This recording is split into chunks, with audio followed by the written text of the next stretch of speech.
What if I told you there's a place in our solar system where blizzards rage, but the snow is made of frozen nitrogen? Meet Pluto, the tiny world at the edge of the sun's reach. Now, here's the wild part. Pluto's atmosphere is so thin, it's 1 billion times less dense than Earth's. But winds can scream across its surface at over 50 miles per hour. And this is where it gets scary.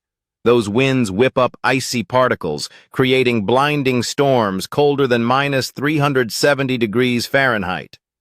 But that's not even the craziest part. Some scientists think these blizzards can reshape entire mountains. Follow for more space facts that'll blow your mind.